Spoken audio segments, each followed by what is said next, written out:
Ethan Walker never imagined an ordinary Thursday afternoon would turn into one of the most confusing and emotional moments of his life. But everything changed the second he stepped into his grandmother's small house in Oregon to help her prepare for a community fundraiser, only to find Clare Dawson, his grandma's closest friend, already there, sorting boxes with that calm, warm smile she always carried. The one he tried not to think about too much. Ethan had always seen Clare as something different, someone who felt out of place in a world that rushed too quickly. She had a quiet strength, gentle eyes, and a voice that always sounded like she was softening whatever chaos existed around her. He greeted her politely but warmly, and she returned the greeting with that soft laugh he had grown used to hearing over the years.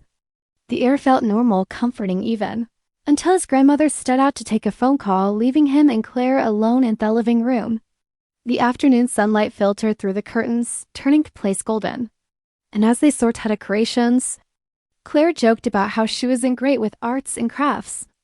Ethan Laud, bending down to pick up a dropped ribbon when suddenly he heard the sharp slide of fabric against carpetant, looked up just in time to see her foot twist on the edge of a loose rug.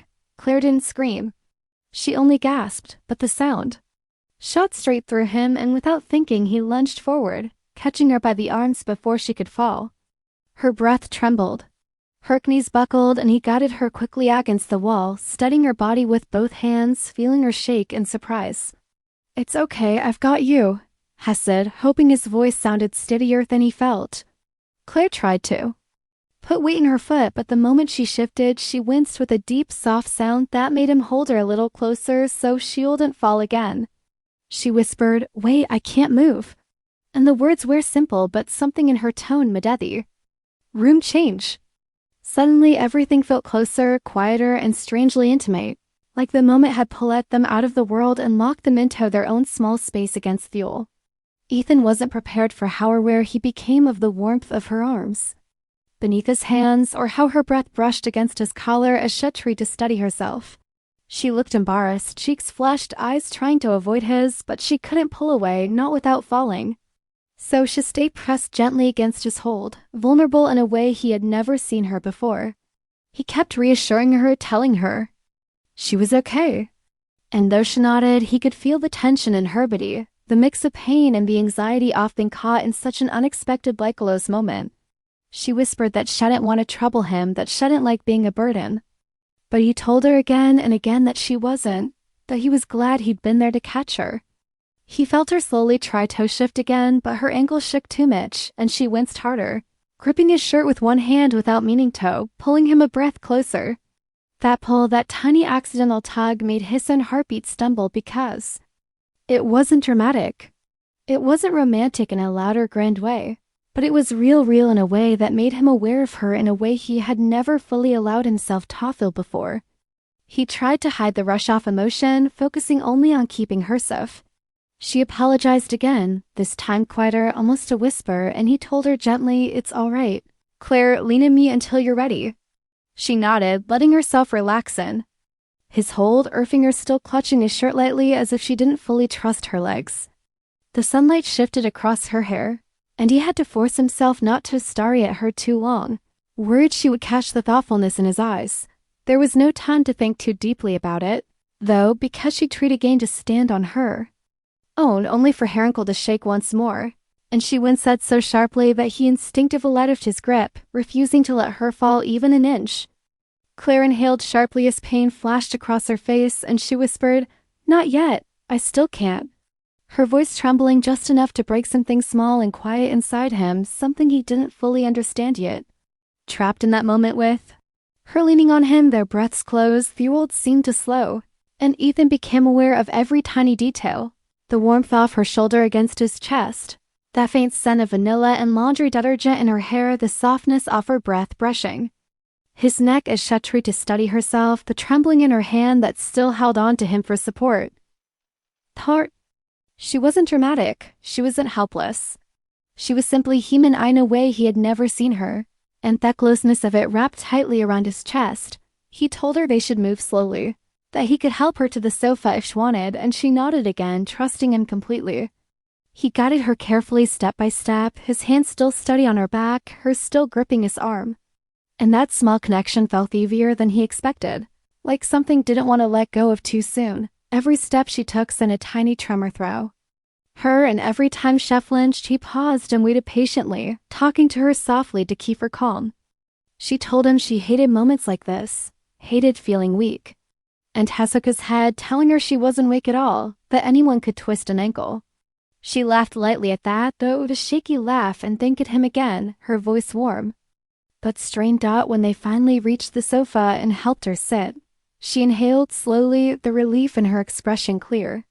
But just as he was about to ask if she needed water or ice, the front door opened and his grandmother walked back inside. Full of cheerful energy, completely unaware of what had just happened. Claire quickly let go of Ethan's arm, smoothing her hair and straightening her blouse, trying to hide Debbie's flustered look on her face. While Ethan stepped back, his heartbeat still running faster than it should have. His grandmother rushed over, concerned, but calm, and Ethan explained what happened, trying to keep it simple, trying not to reveal how unexpectedly emotional Themamit had felt. Claire kept insisting she was fine, but she winced again when she tried to adjust her foot, and Ethan saw it immediately. His grandmother insisted on wrapping Claire's ankle, bringing out a small first aid kit and giving advice the whole time. Claire sat quietly, grateful but slightly embarrassed, avoiding Ethan's eyes with a shy, unsure expression he wasn't used to seeing on her. When his grandmother stepped out again to get ice from the neighbor's freezer, the room fell silent. Ethan glanced at Claire and she finally looked back at him, her eyes soft and full of something unspoken, a mix of gratitude and emotional weight. "Thank you for catching me," she whispered, her voice calmer now but deeper and more meaningful. Ethan nodded, not trusting him to say more, because something about the moment still sat warm and heavy in his chest. She held his gaze for a second longer. And there was a hint of something there, something hadn't fully understood yet, but felt all the same, as if the moment they shared against the wall had quite latched something between them. And though neither of them knew what to do with that feeling, both of them knew it wasn't going to disappear. Clare Dawson had always been part of Ethan's memories, tucked quietly at the edge of family gatherings, community events, and holiday dinners, where she helped his grandmother with everything from marrying chairs to baking enough peace for a small army. And though Ethan had never admitted it to himself out loud, there was something about her that always made him pause just a second longer than he should have, something warm and steady in the way she moved throughout the world as if she'd learned it long ago how to carry both joy and sadness without letting either break her. She wasn't much older than him, mid-40s, maybe 45 at most, but she carried herself with a kind of thoughtful grace that didn't feel like age, only experience. When he was younger, he'd seen her as simply one of his grandmother's closest friends, someone kind enough to remember his birthday and ask about his job, someone who gave gentle advice without sounding like she was lecturing. But now, standing in the living room after helping her sit down and seeing her ankle wrapped carefully with a loose bandage, he realized he had been pretending not to notice her for years, and the strangest part was that she had always treated him the same way she treated everyone else, with warmth and sincerity. But today felt different. Today felt like she had let him see a part of her she usually kept hidden. She sat on the sofa, breathing slowly through the fading ache in her ankle, trying not to look embarrassed, though could tell from the soft red color in her cheeks that she was still replaying the moment he'd caught her. She brushed a stray piece of hair behind her ear and forced a small smile. And Ethan couldn't help noticing the way her eyes softened whenever she looked at him, as if she was grateful in a way she didn't know how to express. His grandmother, busy in the kitchen again, called out instructions about elevating the food and drinking water, and Claire tried to hold out the fussing, saying it wasn't as serious as it looked. But Ethan could see the tension in her face, the leftover fear from the fall. She apologized again for causing trouble and shook his head, telling her she never caused trouble, that she had been helping long before he showed up. That made her smile, really smile. One of those gentle expressions that made Theron feel warmer. When his grandmother left again to find a better wrap for Thinkle, the quiet between them grew longer and more meaningful. Claire looked down at her hands, twisting her fingers slightly as if she was trying to gather her words. She finally said, "I didn't mean to scare you earlier. I wasn't expecting that to happen." Ethan told her he wasn't scared at all, only worried she was hurt. She looked at him for a long moment after that, her eyes showing something like appreciation mixed with something he couldn't name. There was a softness in her expression that made him want to step closer. Beth didn't, afraid of crossing a line hadn't fully understand yet. Instead, Hess sat on the chair across from her, leaning forward just enough to show he was present. Listening, she thanked him again. This time, slower, deeper, like she wanted him to know the words weren't casual. She admitted that things like this frustrated her, not because of that pain, but because she hated depending on people. She said she'd learned to take care of herself after years of handling too many things alone. And the way she said it carried a quiet ache that made Ethan see her in a new way as someone who held more strength in her heart than most people realized. He told her it was okay to lean on someone occasionally, but even the strongest people needed that. Sometimes, and she smiled again, this time with a hint of sadness. She told him she admired how close he was to his grandmother, how he always helped without being asked. He shrugged it off, saying it was nothing. But she insisted it wasn't nothing. That kindness like his mattered more than people admitted. The room fell into a softer quiet after that. The kind that felt comfortable, like two people sitting inside a shared pause. Ethan noticed the little things, how Claire kept adjusting the blanket on her lap even though it was perfectly fine. How her breathing had steadied, but her cheeks still held that shy pink color. How she kept glancing at him and then looking away quickly, as if she wasn't sure what she was allowed to feel. He wondered if she felt the same strange pull he felt. This unexpected awareness that had started the moment had got her and seemed to grow every time their eyes met. He didn't know what to do with the feeling. He didn't want Thomas read the situation.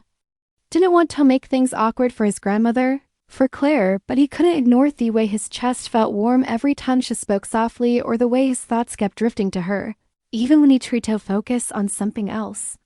Claire finally broke the silence, telling him she had always thought he would move far away one day, maybe to a big city like Seattle or Chicago, and she sounded surprised he still lived nearby.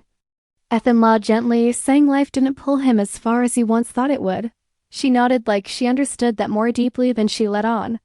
She admitted that the town felt like home to her because of people like his grandmother, people who made life feel steady. She hesitated before adding, and people like you, her voice barely above a whisper. Ethan felt something shift inside him at those words. Something subtle but undeniable.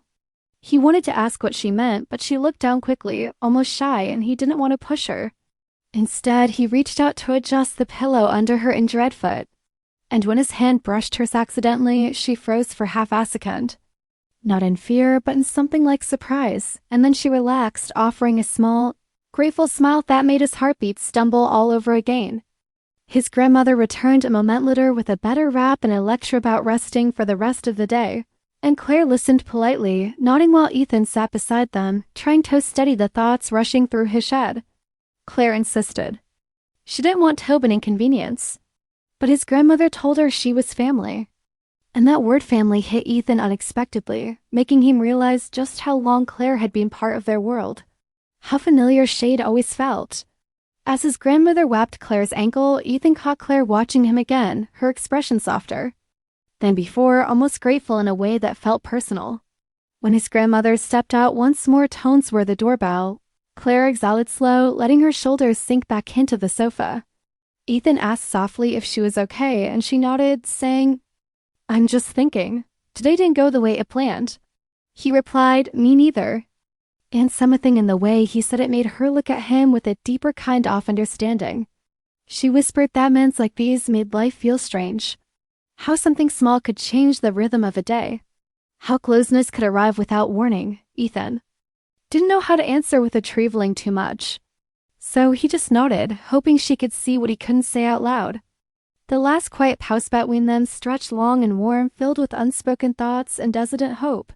And though they didn't touch, the connection felt strong enough to bridge the distance. Claire finally looked away when his grandmother cared for Ethan from the kitchen. But before stood up, Claire spoke softly, almost too softly. "Thank you again for being there." And when he met her eyes, he knew the moment they shared earlier wasn't going to disappear from either of their memories.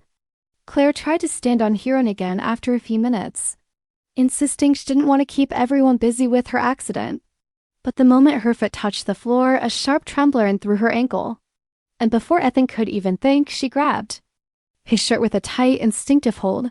pulling him close enough that he felt her breath catch against his chest as she winced and whispered a soft, shaky weight, "My ankle." And he immediately stepped in, studying her again, guiding her carefully back toward the wall so she wouldn't lose her balance. Claire looked embarrassed, her cheeks warm, her voice low as she apologized for the 10th time. But Ethan shook his head gently, telling her she didn't need to be sorry, telling her he didn't mind helping her, telling her she could lean on him until she felt steady. She took a slow breath, looking up at him with eyes that carried both frustration and quiet trust. And for a minute, he forgot about the loose rug, the boxes, everything except the fact that she was close enough for him to feel the faint tremble in her hands. Her fingers stayed curled in his shirt longer than she meant to, and when she realized, she let go quickly, whispering again her apology. But he only smiled, trying to ease her worry. She tried again to stand straighter, but her ankle reacted with a sudden jolt of pain, making her lean into him without thinking. And he caught her again, firmer this time, making sure she didn't fall. The brief closeness made time slow, her heartbeat brushing against his arm, her breath warming the side of his neck. The soft scent of vanilla and winter air clinging to her hair as she steadied herself against him. She whispered, "I'm really not usually this clumsy," trying to lighten the moment, but her voice wavered with a mix of pain and something deeper she wasn't ready to tone on me. And Ethan felt something inside him soften, an instinctive respect he didn't expect. He told her it wasn't clumsy at all, that anyone could have stepped wrong, that he was glad he was there to catch her. She let a tiny shy laugh at that, the other hand slid to his arm for support and more. As she breathed through the discomfort, he guided her slowly toward the nearest chair, moving carefully so she didn't feel rushed or pressured, watching every flinch, every breath, making sure she felt safe. Felt safe. Claire leaned on him as they moved, the grip of her hand steadying itself around his arm. Her steps small and measured, her eyes sticking to the floor as if she didn't trust her legs, but trusted him completely. When they reached the chair, she hesitated before sitting, as if she didn't want the moment to end, as if there was something comforting about being held by someone she didn't usually allow herself to rely on. She looked up at him with an expression full of quiet gratitude and something more fragile, something she might never have shown if life hadn't forced her into his arms. Ethan lowered her gently into the chair, adjusting the cushions so her ankle wouldn't be strained, and she let out a slow breath, her shoulders relaxing for the first time since the fall. But just as he moved to step back, she gripped his wrist lightly, stopping him. Her eyes flicking up to his with a soft urgency that surprised them both. "Ethan, thank you," she said again. But this time, her voice was deeper, more vulnerable, carrying emotion she had been holding back all day. He nodded, unable to find the right words, and for a second, they simply looked at each other. Really looked. Long enough for the room to take on a soft, private stillness. The moment felt fragile, like it could break if either of them breathed too deeply, and yet comforting enough that neither wanted to move. Chevonly let go of his wrist when she heard his grandmother's footsteps in the hallway, and Ethan stepped back just in time for the moment to disappear behind polite conversation and concerned questions about swelling and ice packs. Claire tried to sit straighter as his grandmother fussed over her ankle, determined not to look like someone who needed help. But every now and then her eyes drifted toward Ethan, catching him watching her with a softness she hadn't expected. When his grandmother left their room again, the quiet returned, this time even heavier, filled with leftover recklessness neither of them knew how to handle. Claire cleared her throat gently, saying she felt embarrassed for nearly knocking him over. And Ethan shook his head, telling her he didn't mind at all, telling her he was just glad she was okay. She smiled at that small, shy, genuine, and Ethan felt that same strange pull again. Something warm and unfamiliar that had been growing since the moment he caught her the first time. She rubbed her hands together as if trying to calm her nerves, whispering that she wasn't used to being taken care of, that she usually handled everything alone. Ethan moved a little closer without thinking, telling her she didn't have to handle everything alone today. Not when he was right there and willing to help. Her eyes softened in a way that made her look younger, almost hopeful, and she nodded slowly, letting his words settle into the space between them. She admitted she hated feeling vulnerable, that it made her feel exposed. And if Ann gently told her that vulnerability makes someone weak, it only meant death and human that seemed to stay with her, lingering in. The air she looked at him with a kind of warmth she wasn't fighting anymore. She whispered that she didn't know how she would have gotten through the moment without him. And Ethan felt the honesty of her words settle deep inside his chest. When his grandmother came back with an ice pack, the moment broke again. But this time, something unspoken remained between them. Something neither of them pretended not to feel. As his grandmother wrapped the ankle and Claire thanked her politely, Ethan watched Claire's face carefully. The way she had tried to act calm, even though her emotions were still written all over her expression. When his grandmother stepped out to answer the door again, Claire exhaled softly and looked at Ethan with a small smile that held more meaning than any of her words. She whispered, "Today surprised me," and Ethan nodded, replying gently, "Yeah, me too." And in that quiet, brief exchange, something changed. Something subtle but unmistakable. Something that neither of them fully understood yet, but both felt deeply enough that the room seemed to hold its breath with them. After Claire's ankle was wrapped and carefully propped on a pillow, Ethan stayed nearby, pretending to straighten boxes and tidy loose decorations. But in truth, he kept glancing toward her, unable to stop himself from checking if she was still in pain or if she needed anything. And each time their eyes met, she quickly looked down as if she didn't know how to handle the quiet connection growing between them. His grandmother insisted Claire rest until she felt strong enough to stand, then bustled out to greet a neighbor at the door, leaving the two of them alone again in a room filled with warm afternoon light and soft silence that made every tiny sound feel heavier. Claire sat with her hands in her lap, fingers nervously brushing against another, a thousand unspoken thoughts flickering across her face. She finally lifted her eyes and said quietly, "I didn't mean to cause so much trouble today." And Ethan shook his head instantly, telling her she didn't cause a trouble at all, telling her he was. Glade had been there, telling her he would have done the exact same thing for Onion he cared about. She paused at that last word, cared, and something in her expression soft as if the word had landed somewhere deep inside her. She admitted she felt silly for falling, silly for leaning on him, silly for letting him see her in a moment of weakness she rarely showed anyone. Ethan sat on the edge of the coffee table in front of her so she didn't have to turn her head, and he told her gently that Varian had vulnerable moments, but others didn't make her any less strong, that she didn't have to carry everything alone all the time. She looked at him with a mix of gratitude and disbelief, as if no one had said something like that to her in years. Her voice lowered when she said, "I'm not used to people noticing things about me." And Ethan found himself leaning slightly closer, speaking softly as he told her he noticed more than she thought. That had always seen how much she did for his grandmother in the community, how quietly she supported everyone without ever asking for anything in return.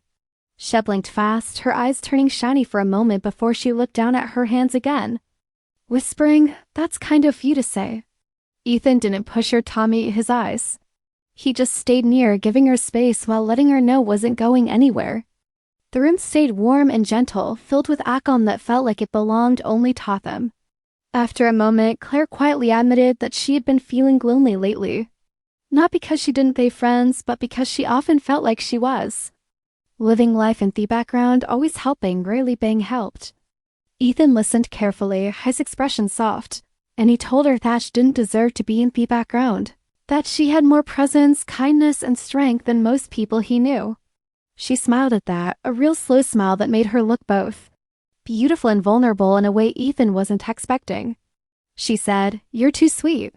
But the way she said it felt like she meant something deeper.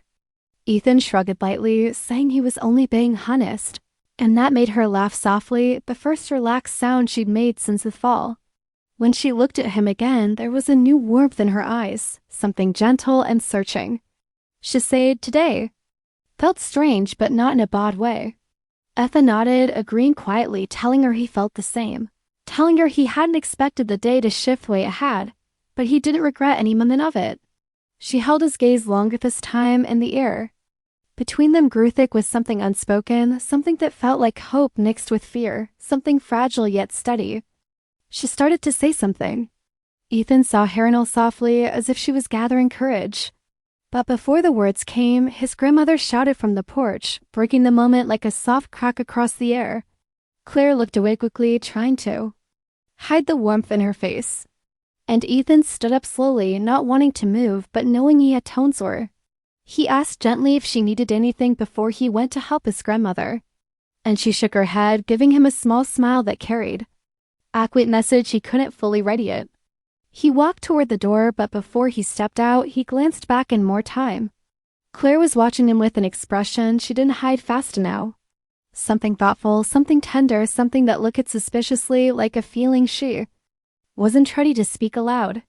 When their eyes met again, she didn't look away this time. She just gave him a soft, grateful smile that said everything she didn't have the courage to say yet. Ethan left the room with his heart beating a little too fast. And Claire exhaled shakily, touching her chest as if she was trying to study the sudden rush of emotion she didn't expect. They both knew the moment wasn't finished, that something had started quietly between them, something that felt too real to ignore. And though neither of them said a word about it, both carried the same thought. Today had changed something, and whatever it was only the beginning.